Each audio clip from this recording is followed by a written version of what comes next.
શું તમે ક્યારે આ રીતના નૂડલ્સ બનાવીને ખાધા છે? તો આની અંદર બહુ મસાલા પણ નથી હોતા અને બહુ વેજીટેબલ પણ નથી હોતા.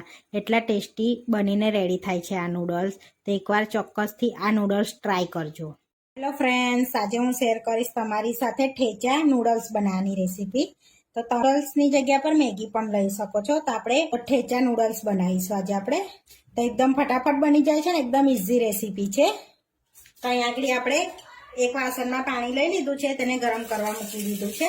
તો સરસ એમાં ગરમ થઈ ગયું છે. હવે એક પીસ આપણે નૂડલ્સનો એડ કરી દઈશું આ રીતે. હવે આપણે એની અંદર 1 ચમચી તેલ એડ કરીશું અને અડધી ચમચી મીઠું એડ કરીશું. આ બે પ્રોસેસ કરવાથી નૂડલ્સ એકદમ છૂટા છૂટા થાય છે. તો હવે આપણે એને બોઇલ કરી લઈશું તો સરસ એ કૂક થઈ જશે. 5 થી 7 મિનિટ થઈ ગયા છે. તો આપણે નૂડલ્સ જોઈ લઈશું. તો સરસ એવા કૂક થઈ ગયા છે નૂડલ્સ, જોઈ શકો છો.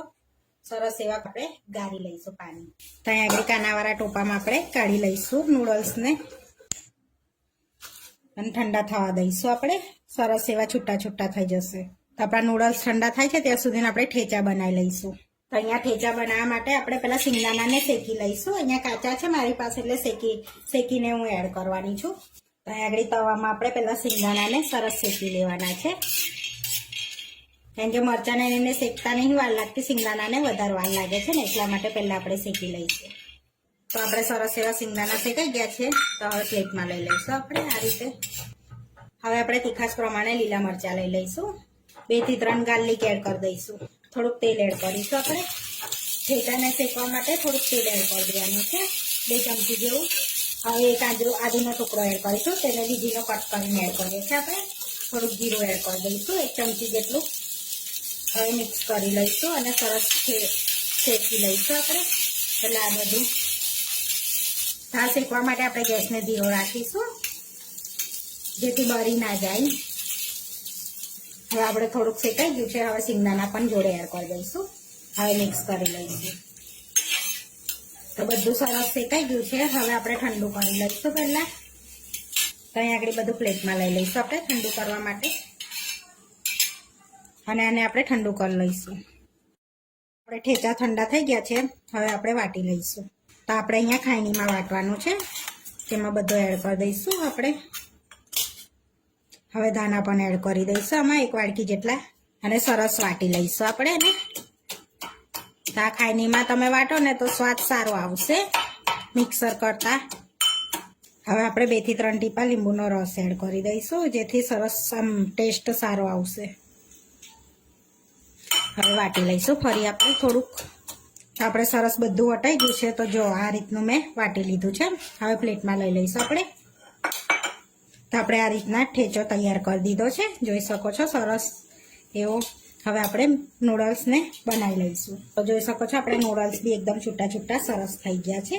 તો તમારે છૂટા ના થતા હોય તો ઉપર 1 ચમચી તેલ એડ કરી અને પછી આ રીતના છૂટા કરી લેવાના છે. આ રીતના કરશો એટલે છૂટા છૂટા સરસ થઈ જશે. હવે આપણે કઢાઈમાં તેલ લઈ લઈશું. તો 2 થી 3 ટેબલ સ્પૂન જેટલું આપણે તેલ લેવાનું છે આ રીતે. હવે ગરમ થવા દઈશું તેલને. હવે તેલમાં આપણે ઠેચા એડ કરી દઈશું. તો બધા ઠેચા એડ કરી દેવાના છે આપણે અને પહેલા એને આમ જ શેકી લઈશું. તો આપણે ઠેચા શેકાઈ ગયા છે. હવે નૂડલ્સ એડ કરી દઈશું આપણે અંદર. હવે સ્વાદ પ્રમાણે મીઠું એડ કરીશું, કારણ કે આપણે નૂડલ બાફતી વખતે પણ થોડુંક એડ કર્યું છે. તે સ્વાદ પ્રમાણે એડ કરવાનું છે અને 1 ટેબલ સ્પૂન જેટલા ચીલી ફ્લેક્સ એડ કરીશું આપણે. હવે બધું સરસ મિક્સ કરી લેવાનું છે આ રીતે, જેથી અંદર બધા ઠેચાનો સ્વાદ આવી જાય નૂડલ્સમાં. એ રીતનું આપણે મિક્સ કરવાનું છે.